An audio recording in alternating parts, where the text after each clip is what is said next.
दोस्तों उन्होंने बेटे मुस्कान का जिक्र किया।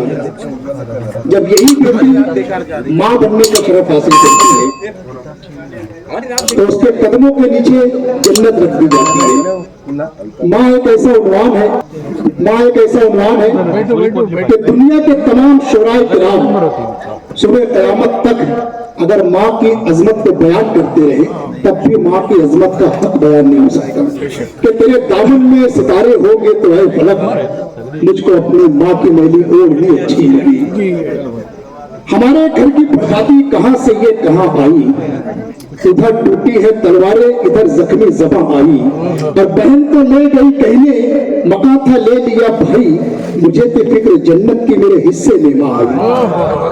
मुनव्वर राना ने शेर कहा था कि किसी को घर मिला हिस्से में या कोई दुखा, मैं घर में सबसे छोटा था मेरे हिस्से में माँ आई। कि आज मैंने चाहतों की सब किताबें फाड़ दी, सिर्फ एक कागज पर लिखा लफ्ज माँ रहेंगे। मगर एक नौजवान शायर ने सिर्फ 2 मिसरे कहा है दोस्तों। आज तक जितने भी माँ के मुतालिक अशार है सारे बोले नजर आ रहे। शायर ने शेर कहा था कि तड़पता है कोई बच्चा तो माँ का दम निकलता है, कि तड़पता है कोई कि तड़पता है कोई बच्चा तो माँ का दम निकलता है, मगर जब माँ तड़पती है तो फिर जमजम निकलता है। तड़पता है कोई बच्चा तो माँ का दम निकलता है, मगर जब माँ तड़पती है तो फिर जमजम निकलता है। आइए दोस्तों